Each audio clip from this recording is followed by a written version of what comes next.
आज का बाइबल वचन सन पौलुस का कुरिन्थियों के नाम पहला पत्र अध्याय 2 वचन 10 से 16 और आज का सुसमाचार सन लूकस के अनुसार अध्याय 4 वचन 31 से 37। सन पौलुस का कुरिन्थियों के नाम पहला पत्र अध्याय 2 वचन 10 से 16। ईश्वर ने हमें आत्मा द्वारा हम पर वही प्रकट किया है, क्योंकि आत्मा सब कुछ की ईश्वर के रहस्य की भी थाह लेता है। मनुष्य के निजी आत्मा के अतिरिक्त कौन किसी का अंतरतम जानता है। इसी तरह ईश्वर के आत्मा के अतिरिक्त कोई ईश्वर का अंतरतम नहीं जानता। हमें संसार का नहीं बल्कि ईश्वर का आत्मा मिला है, जिससे हम ईश्वर के वरदान पहचान सके। हम इन वरदानों की व्याख्या करते समय मानवीय प्रज्ञा के शब्दों की नहीं बल्कि आत्मा द्वारा प्रदत्त शब्दों का प्रयोग करते हैं। इस प्रकार हम आध्यात्मिक शब्दावली में आध्यात्मिक तथ्यों की विवेचना करते हैं। प्राकृत मनुष्य ईश्वर के आत्मा की शिक्षा स्वीकार नहीं करता।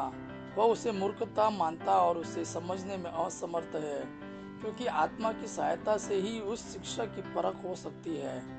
आध्यात्मिक मनुष्य सब बातों की परख करता है, किंतु कोई भी उस मनुष्य की परख नहीं कर पाता, क्योंकि प्रभु का मन कौन जानता है, कौन उसे शिक्षा दे सकता है।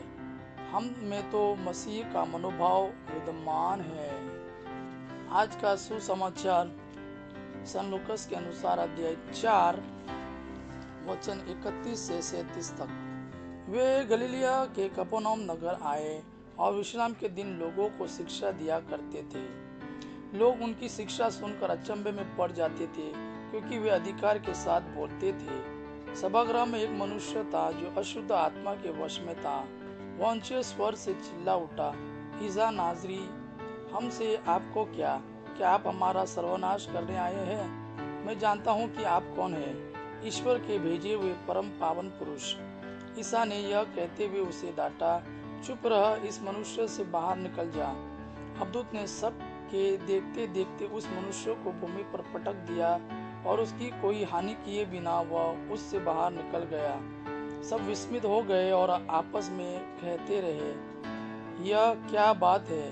वे अधिकार तथा सामर्थ्य के साथ अशुद्ध आत्माओं को आदेश देते हैं और वे निकल जाते हैं। इसके बाद ईसा की चर्चा उस प्रदेश के कोने कोने में फैल गई। यह प्रभु का वाणी है। प्रभु को धन्यवाद। आबा पिता की महिमा और पुत्र यीशु का प्रेम आप पर सदा सर्वदा बना रहे। आमीन।